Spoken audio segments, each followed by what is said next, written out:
it's really difficult because you got the Don't Ask, Don't Tell, which is the older, like the later 30s, 40s, 50s. Then you got us between like 25 and 35 who are stuck in between the Don't Ask, Don't Tell generation and the loud and proud and don't give a fuck generation. So it's like, you know what I mean? I think it's unfortunate that artists have to subscribe to this heterosexuality and then pull the trigger. Like Frank Ocean, like Tevin Campbell, like Lil Nas X. What's up, everybody, and welcome to the Queerly Blax Show. I'm your host, Ashley, and I'm so happy you came by. The Queerly Blax Show aims to normalize the everyday existence of Black LGBTQIA+ individuals through an interview-style series with regular folks like you and me. So every week, a new guest shares their story and unique perspective on their existence as an LGBTQIA+ individual. Thank you for tuning in, and make sure you subscribe, download, set your reminders to the podcast so you never miss an episode. Enjoy the show. Welcome back to another episode of the Queerly Blax Show. I'm your host, Ashley. I'm here with a very, very special guest, Mr. Julian King. Tell the people about yourself. I'm Julian King. I'm 29. I'm from Philadelphia, Pennsylvania. And I'm a singer-songwriter, engineer, vocal producer, arranger, and dancer. Awesome. Very, very much into the arts. love the creative expression. Love the hair. Love the beard. You got the, what I'm saying? I recognize the Philly beard immediately. Absolutely. Gotta represent. So awesome. So, I mean, your music is definitely very much, I think a big part of what you're doing right now. Very progressive. But what was your journey to this point? So we'll go all the way back to the beginning, as I do with everybody, and just talk about those first. When was your first encounter with your sexuality? Ooh, my first encounter. So not when you let people in, but when you understood that, like, Well, I was young. And I guess I was just doing what little boys were doing, comparing penises and touching butts and laughing and running. And then it was like, oh no, this is kind of cute, but wait, I'm like a child and I'm just so naive and young. But I remember being very young, thinking that like, this is like, what I'm hearing and how I'm feeling are two different things. And I'm not mature enough to be able to unpack that right now. Yeah. And so I just suppressed it. But I was very young. I mean, I can remember I can remember as young as like first grade. I used to have this friend named Ralph, and me and Ralph used to be a bit too friendly. More friendly than you and right. Shout out to Ralphie. You more friendly than you and your friend named Ashley. Yeah, okay. That part. Yeah, I remember being super young and just knowing that something was different. But like I said, I was young, and to unpack that at such a young age, I didn't have the wherewithal to do that. Yeah, just too young. Yeah, too young. For sure. Yeah. So you're elementary school. You go through middle school, high school. Middle school, elementary school. I kind of just like had friends that I was like, oh, he's like really handsome, but like I don't know why I keep feeling like he's handsome. This is like weird. Middle school, nothing really. Like I was kind of just trying to find the whole girlfriend route. It's actually so funny. I just had a sit down conversation with one of my ex-girlfriends in middle school. And that's a key. So that video is going to be coming out soon. But then I got to high school, and I went to a creative and performing arts high school, which is literally like going to an LGBT conservatory. And I was experimenting a little bit, but I just was so young still, like not knowing what I wanted to do with my life or like what really made sense, because I grew up in church, and in the city of Philadelphia, my family's church was like one of the churches. So I'm just still like, I'm having this feeling. I don't really know what this is. It wasn't until I was like 25 that I went into, now mind you, okay, so when I was in college, that's when I kind of like started to pique the most interest. And as I was leaving college, I was like, okay, I think I might be gay, but like I don't know how this is gonna go for me. So let me just like live my life, but not, I wasn't DL. I just was living very privately. I was a very private person. And still to this day, I am like, what Instagram sees of me is not a clear depiction of my actual factual life. I kind of give them what I want when I want to give it to them. And I just was living my life. Yeah. I had a boyfriend, I was dating. And then I took a job in China, was over there touring for a year. And I turned 25 and I was just like, something has got to give. I refuse to be like in my 30s and 40s and 50s unhappy. And I only have one life to live. Like I gotta live this shit. And if I'm gonna live it, I want to live it happy. I want to be an example to my sisters, my brothers, my family. And so that's when I kind of started. When I got back from China, I was just like, fuck it. I'm gonna just start letting y'all in because clearly there's a part of me that y'all don't know. And my brother kept always like, you never invite me anywhere. You never, I want to meet these friends. You never, da, da, da. And so I just started doing it like naturally. Like, okay, you want to come out with me? Well, I'm going to the gay club. Okay, you want to come to this party? All right, well, this is one of my, you know what I mean? Like it started happening in little increments like that. And the next thing I know, I finally was able to blend my cousins and my siblings with like my friends and my career and like my love life. It's kind of all like meshing now. And before I used to keep it very separate, just as a way to, I don't know whether I was separating church and state or whether I just was like, still had that private mentality. Mm-hmm.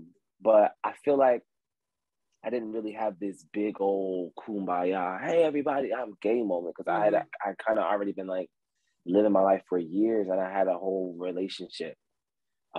So by the time I started letting people in around 2019, my life has just kind of gotten better, like a lot better in more ways than I could have ever imagined.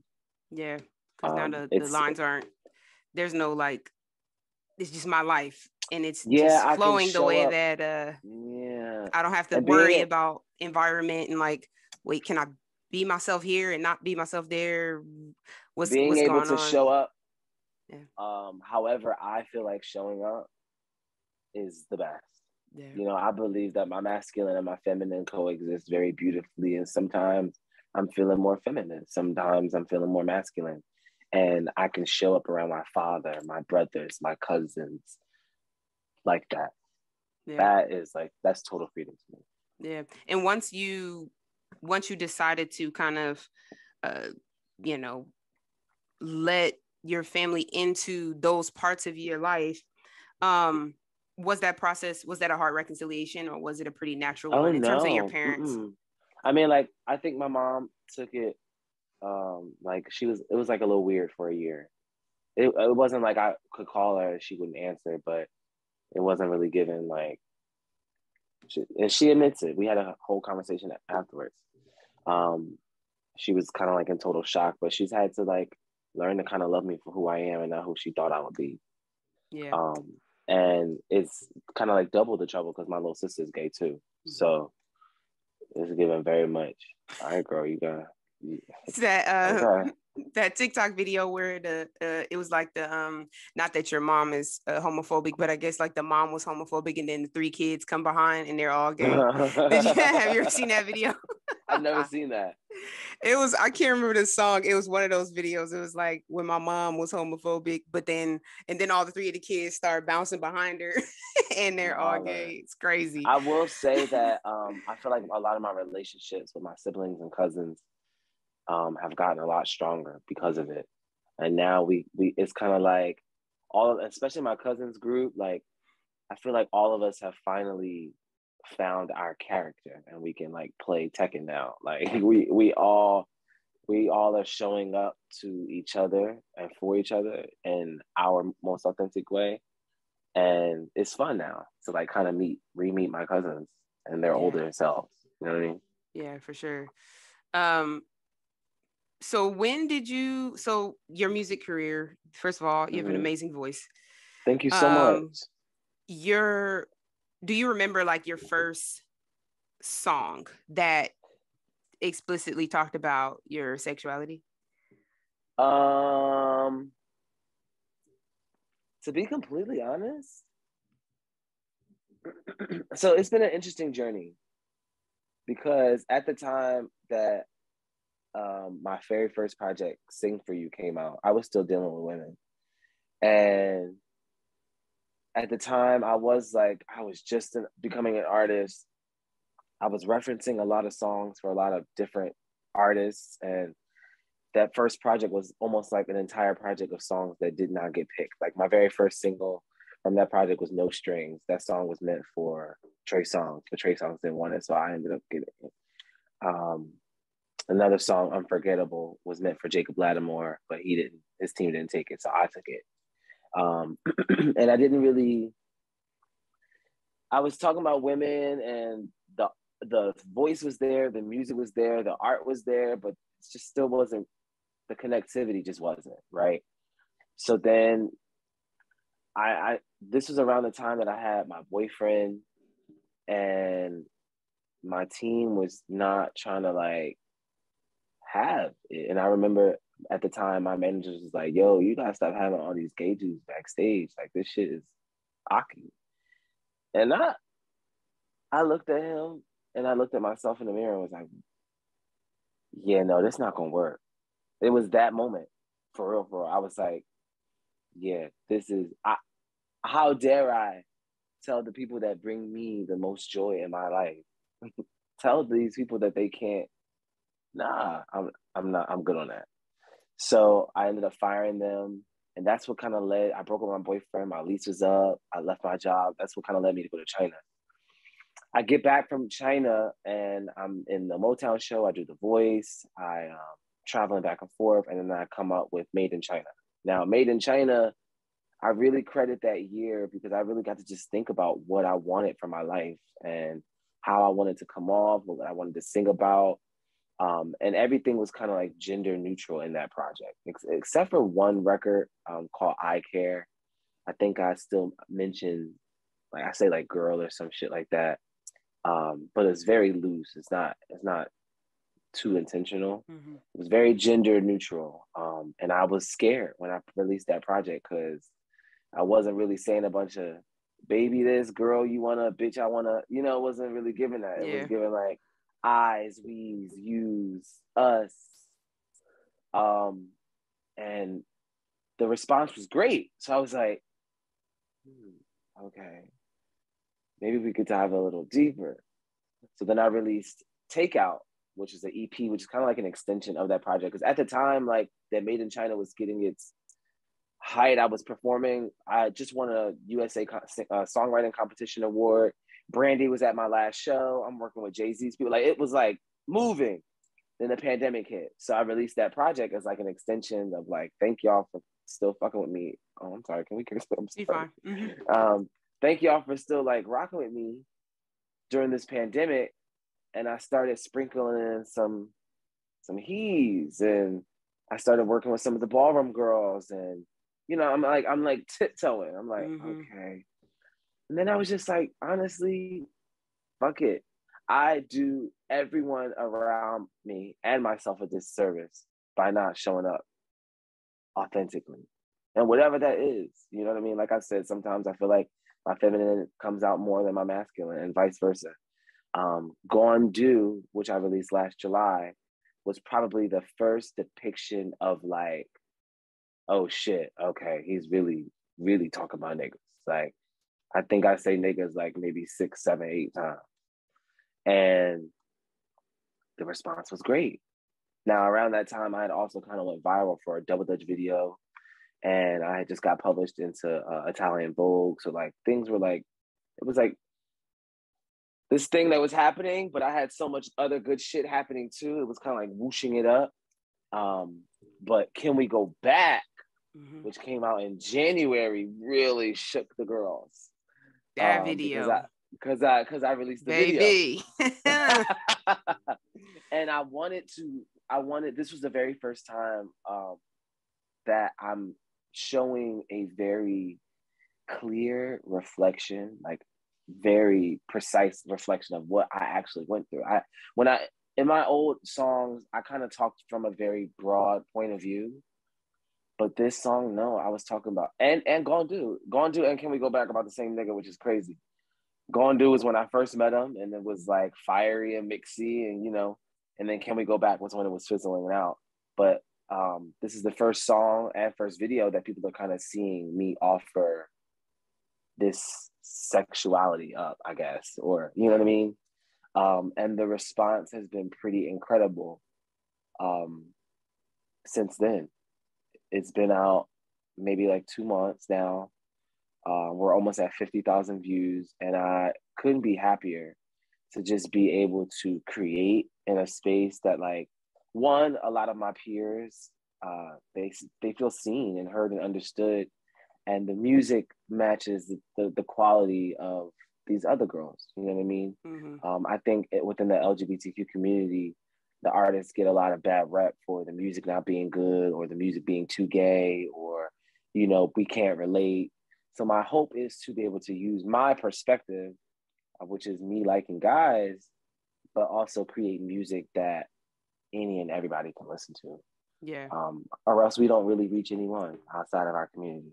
Right. And if you are heterosexual, you just swap out the he's and she's for whatever you need to put, just like we do with exactly with other music. Exactly. So you just do what you got to do.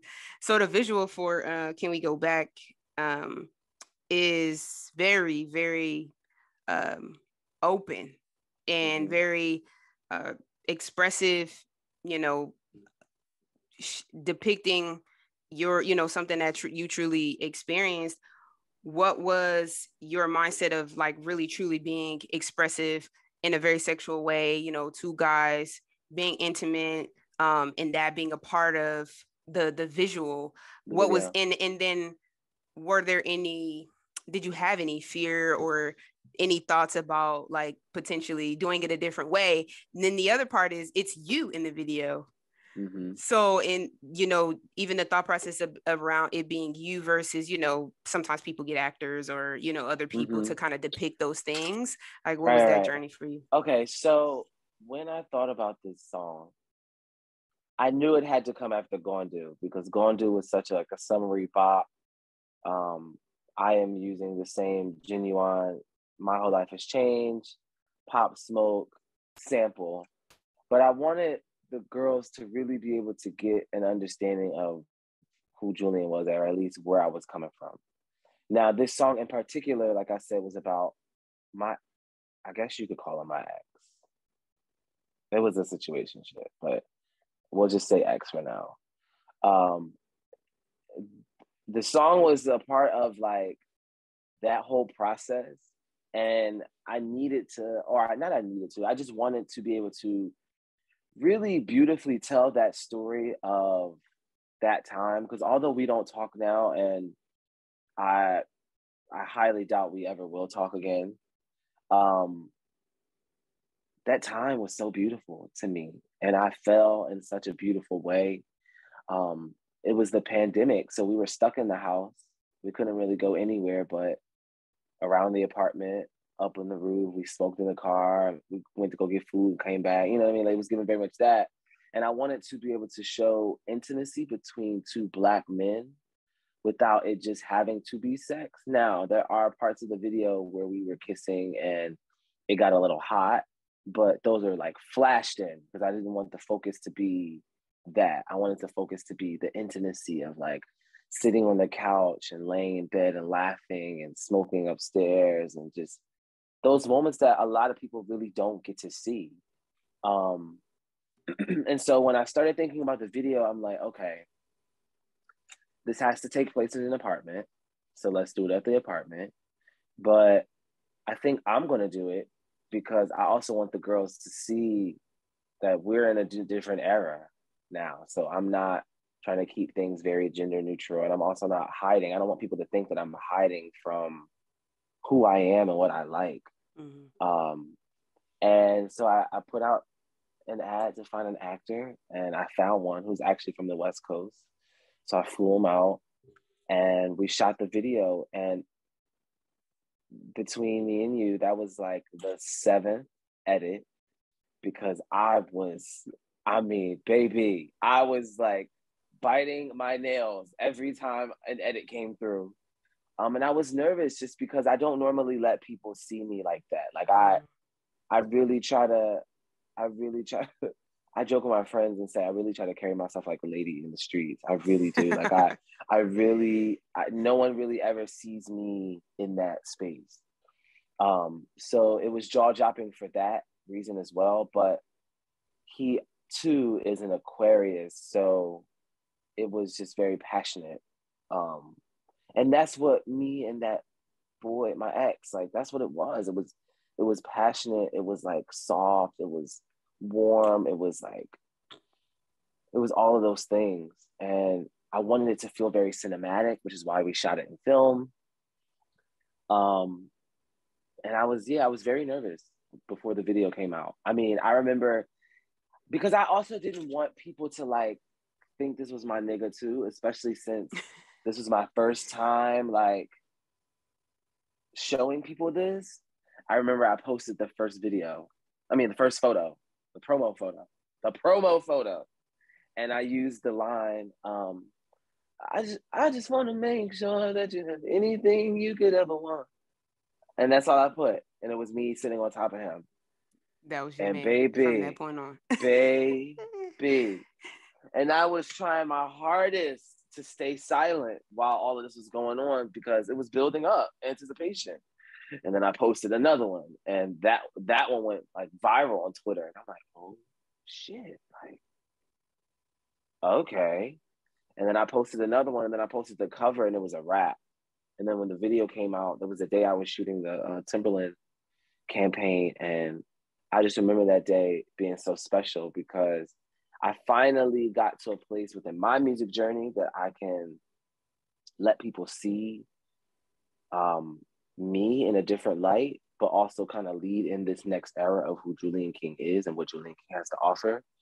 And then also so that like there's a lot of us that don't really get seen in a beautiful light. When I feel like when people think about the gays, it's always like drinks, drugs, and sex. Yeah. And it's just like either or you better, instead of like real R&B like music that you can close your eyes to and listen with your partner, whether you're hetero, homo, whatever. And it's just good music. I've worked really hard over the past 2-3 years trying to create really great music, and I'm really excited for all the music that's getting ready to come out, and even all the music that I'm like still working on for future projects, you know? Yeah. And you have a new single coming out? I do. Next Friday. Well, yeah, I guess you could say this week. On April 8th. It's called Bring It Back. And it is the complete opposite of Can We Go Back? Can We Go Back was very emotional and raw and passionate. This one is passionate, but is very like hot and steamy. What's your thoughts on like current state of music as it relates to queer representation? So, you know, all the things that go on with Lil Nas X, you know, I think one of the ones before him was like Frank Ocean. What are your thoughts on that? Specifically, we can talk about Lil Nas X a little bit, and his progression and just kind of just tearing down the barriers. Like he's just like, you know, unapologetic, very creative, visual. What are your thoughts on the current state? I think as artists, it's our duty to reflect the times.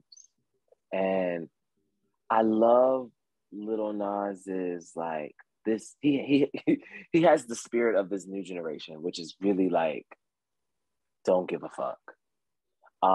This fearlessness, this androgynous avant-garde, like barrier breaking thing.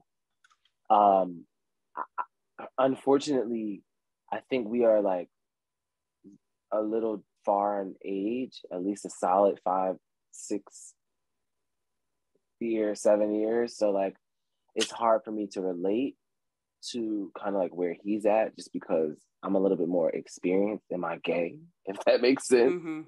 But I love that like we have someone finally that's sitting next to these girls. I unfortunately, I think that we don't quite have someone that, like, when you think of Black gay artists, RuPaul, Todrick Hall, Big Frida, Saucy, even Lil Nas, they're very specific niches within the music realm. But there really isn't an artist that just creates great music that like any and everybody can relate to. And I don't think that that's everyone's job to. I believe that that's my job to do that. And that's why I work so hard to create music that like, I consider myself like a bridge between our community and other communities. I'm not really looking to be a gay superhero.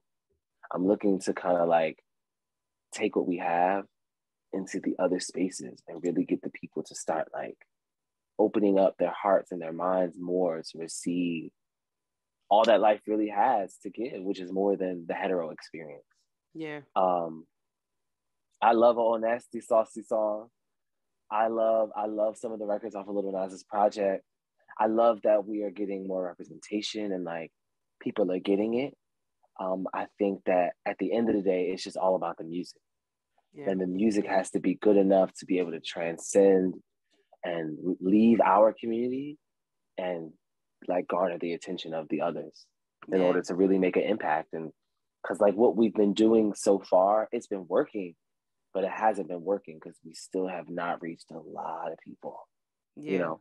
And unfortunately, like a lot of the current gay music is really just too gay for a lot of people, or it's too, they don't understand it, they can't relate, they're not wearing hair, nails, feet, toes, like they can't relate to that. They don't have that inner gay like we do, you know what I mean?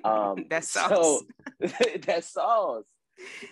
So I like, in my music, it doesn't necessarily have technically like that sauce, but it has the sauce that I possess, which is why I'm just so proud of it, because now we can like really start reaching people who wouldn't necessarily listen to gay music. Like for instance, this record Next Friday is super sexy.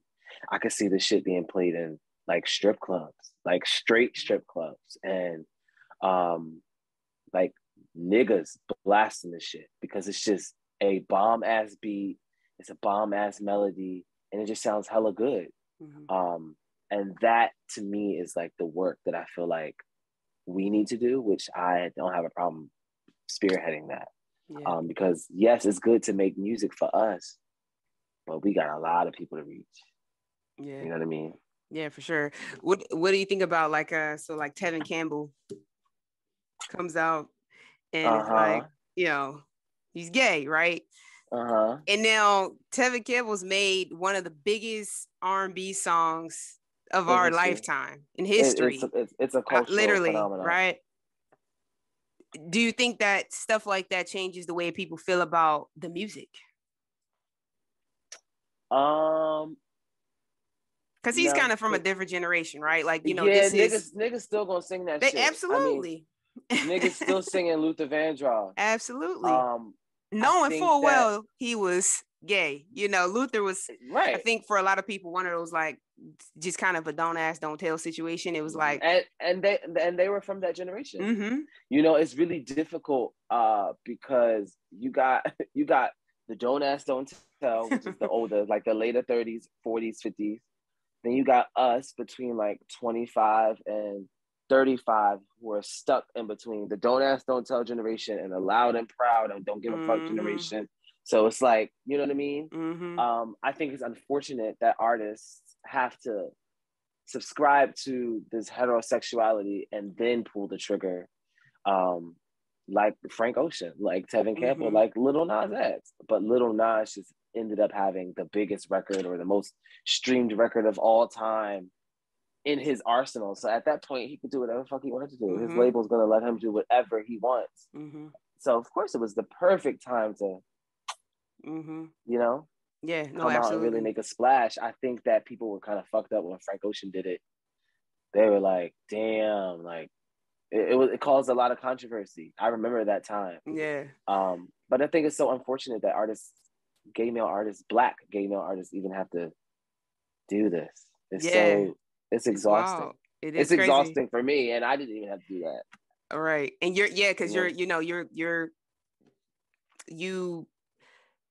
your sexuality is a part of you already. It's not you're not denying it, and then later gonna come back and say, hey, actually, there's this other part that I want to tell you guys about. I'm so sorry. No, you good. I do remember when I released my first project, Sing For You, and I was still dealing with women, but I actually was like dealing with women. It wasn't like me just trying to cover up like my real sexuality. I don't necessarily consider myself bisexual. I think I identify as gay now. I mean, I do still think that women are beautiful, and if I do get drunk enough, I probably might make out with you, but it's not really given like, you know what I mean? I'm about to be your husband. Yeah, it's given, hey sis. Right. I feel you.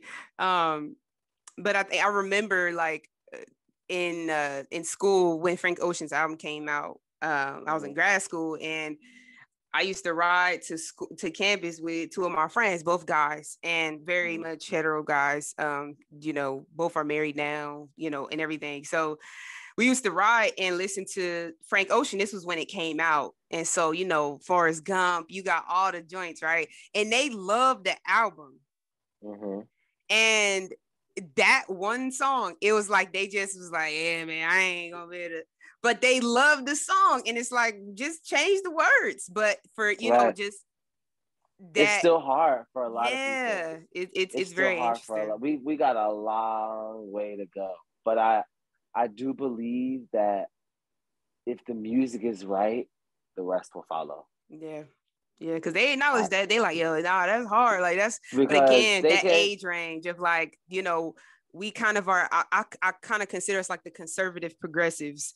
Like all of our straight friends are like, well, I'm cool with you with however you want to do it. But like, you know what I'm saying? They kind of have their own process. And then, you know, you have us who are in the queer community who are like, okay, we all are just going to pick up whatever mantle we need to pick up to push the conversation forward. And so I think it's very much a loaded thing. And I think we'll continue to make progress. Absolutely. For sure. Yeah. So keep doing what you're doing, man. I think it's very, it's amazing. It's brave. It's good. You know, the music is good. I think, you know, you're going to definitely go very far, you know, and you're from Philly, so you're tough. Yeah. Cool, man. So we've reached the end, and I have two questions for you. Okay. One question is, if you had a theme song for your life, what would it be? Ooh. A theme song for my whole life or like right now? You can pick whichever one. A theme song for my entire life would be "My Heart Will Go On" by Celine Dion, or maybe "You Mean the World to Me" by Toni Braxton. Like I'm a real lover. Ooh, I love that song. But right now it's probably "Given Weak" by Flo Milli. It'd be like that. It'd be like that. Weak. It'd be like that. These niggas weak. It's so difficult dating. Like I don't know what it's like dating gay women, but dating gay Black men. Ooh, it's you guys deep. Have a journey. It's definitely, yeah, you my heart goes out to you guys all the time because I know that it's tough. I have a lot of tough. You know, gay friends, and I hear the stories. It's Very, very interesting. But for women too, it's definitely tough. But I think there are a lot of things that I think Black men in particular are up against that make that much more challenging. So definitely. Agreed. But you'll find somebody. You're awesome. And last question is, you know, what advice do you have for somebody who may be having their own journey? Honestly, I think this is a Maya Angelou quote. Tell the truth to yourself first, and then the children.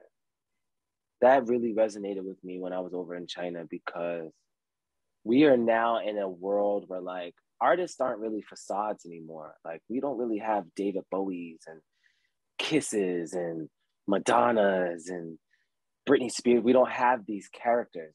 So like the artists now are like real people. Yeah.